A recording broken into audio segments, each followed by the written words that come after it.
DJ Envy, Angela Yee, Charlamagne the God. We are the Breakfast Club. Now, if you just joined us, tell the people what happened over the weekend with Donald Trump, Yee. Well, President Donald Trump made a decision on Friday. He wants to indefinitely suspend the resettlement of Syrian refugees and temporarily ban people from 7 predominantly Muslim nations from entering the United States. All right, and we're asking 800-585-1051, what do you think about the ban? First of all, once again, it's not a Muslim ban. It's a ban on Muslims. Same thing.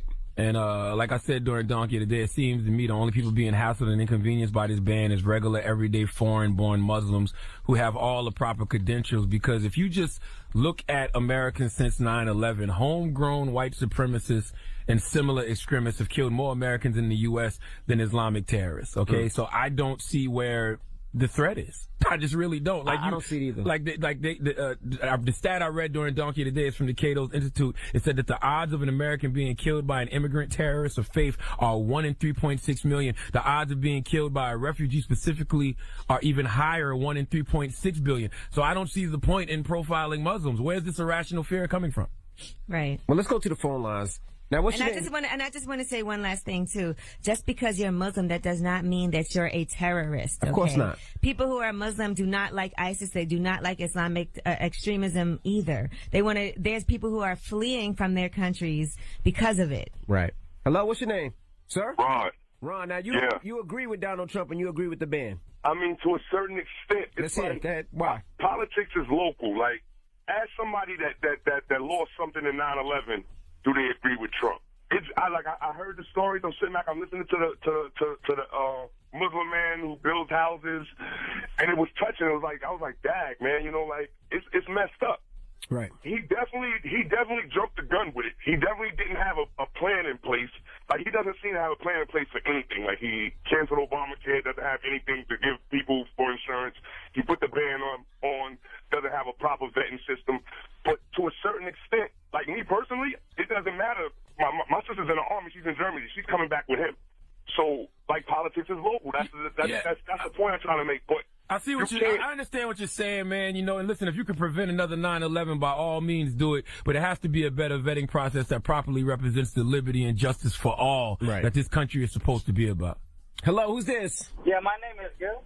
Now you can't understand why people are so upset. Well, I mean, I could understand, but at the end of the day, we don't know who we're letting into this country. Yeah, I get we have to figure out something like another way of determining who those people are that we're letting into this country. But at the end of the day, you really can't get mad because, I mean, it's just we have to figure out a different approach to this because, yeah, I understand people are hurt that their families can't come back in, but I mean, I got family that can't come back into this country either. So, I mean, at the end of the day, we just got to live with it. We just got to figure out a different way to... But these people are being... it's just because of their religion, because they are Muslim. Yeah, all Muslims aren't bad. And you can't ban every Muslim for coming to the United States. I told you about that book that I was reading. This young girl who was kidnapped by ISIS. Her family was torn apart. People were murdered, and they're trying to flee and get their freedom. Right. Listen, should we turn our back on those people? I love this meme that everybody's posting. I actually had to check it to make sure it was true, but it's a 10-year average of terrorist attacks, deadly attacks since 9/11. Islamic jihadist immigrants, we've had 2. Being shot by another American, 11,737. Armed toddlers have killed 21 people in America since 9/11. So when are we going to ban armed toddlers? Yeah, I've seen that, but I wasn't sure if that was true. But no, if it is, it's accurate. It's accurate. 800-585-1051. We're talking about the ban of Muslims that Donald Trump tried. It'll probably make it worse for us here, make us more of a target. Absolutely, because right now all you do is piss off all the Muslim extremists. All right, 800-585-1051. Why does extremist sound like excrement? I think it's extremists. It's extremists. Call us now. Extremists. It's the Breakfast Club. It's okay. Keep going. Exchange. Morning, everybody. It's DJ Envy, Angela Yee, Charlamagne the God. We are the Breakfast Club. Now, if you just joined us, we've been talking about Donald Trump. He tried to ban Muslims over the weekend. Explain to the people briefly, Yee, what happened. First of all, you said he did not try to ban Muslims. What? He implemented a Muslim ban. That's the same thing I said. Well, in New York, that's not going to go down because they actually are still letting people in. And I think in Massachusetts also, right? Right. The judges there have said they are not going along with this ban because it's unconstitutional. It's illegal. Hello, who's this? Hello, yes. Good morning. Assalamu alaikum. Wa alaikum assalam. This is Kai from Queens. Peace, everybody. Peace. Now, how do you feel about the Donald Trump ban? I am a born Muslim. I am American 100%. I think it's disgusting. It's violating the Constitution in the interest of America and foreign relations. It's disgusting, man. He's a disgusting person. To tell people that, you know, they've worked hard all these years to, you know, provide for their families, and to just tell them you can't go back to that area. You can't go back to this place. Most of them are Americans now. That's disgusting. And for people on social media and everybody to be like, oh, there's nothing wrong with it. Donald Trump is creating... Sorry? I said families are being ripped apart. People have their visas. They should be able to be here legally. They're being sent back.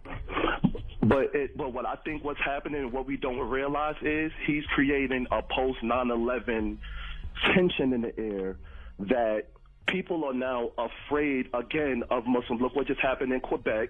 You know, people are now being afraid, and it's creating that tension of don't go near them, stay away from them, you know, harm them, and God forbid. But I think that this is going to continue to happen. It's going to be a fear of stay away and harm these people. It's an irrational fear, because the odds of an American being killed by an immigrant terrorist of faith are 1 in 3.6 million. You got a better chance of getting killed by another American.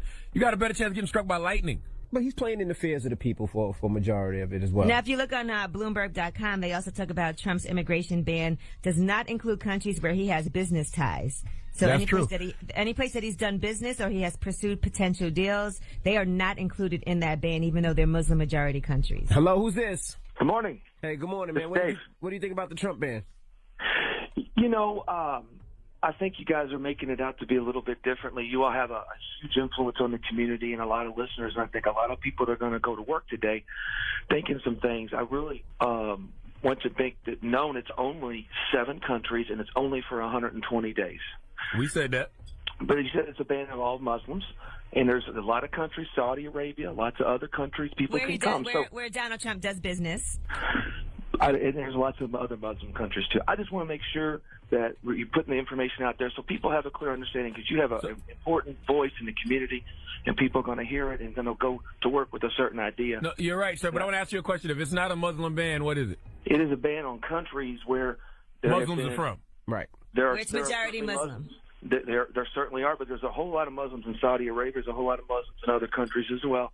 It's only for 120 days, and it's only 7 countries. And I don't think it's a whole lot. I think it's temporary, but it could still be extended, and it's the beginning of starting something that's going to last longer than that. Absolutely.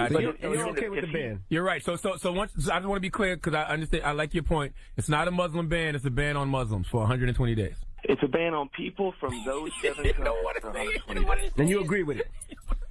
I think for right now it's fine. One of the things that the concerns have been in countries where the government is completely in disarray, for example, like Syria. It's pretty difficult to get information on backgrounds of peoples. Obviously, the Iranians don't like us very much. You see a lot of bad things going on in Yemen, and so I don't know how you're supposed to get background information and background checks from those countries. What about the people who already have visas that are being sent back? What about the students who are coming here? Should they still now, after they've been here and had no issues and had their visas and worked for the government in some cases, be sent back? Absolutely not, because those people, we have some information on them. We know their character. We know their heart. We know who they are. But they are being sent back. I'm not so sure about that. And if you checked on that, I don't know that much about that particular part about it. And you might be right on that. No, they have. That's wrong. They have been. We just played a clip of the guy who's been here for 20 years as an American citizen. He's actually a contractor, builds American people houses, and they sent his brother back to Iran. Mm-hmm. Now, what's the moral of the story, guys? The moral of the story is if you can prevent another 9/11, by all means do it, but it has to be a better vetting process that properly represents the liberty and justice for all that this country is supposed to be about. And the other moral of the story is I'm way more concerned about the Trump administration killing us than I am Islamic jihadist immigrants killing us.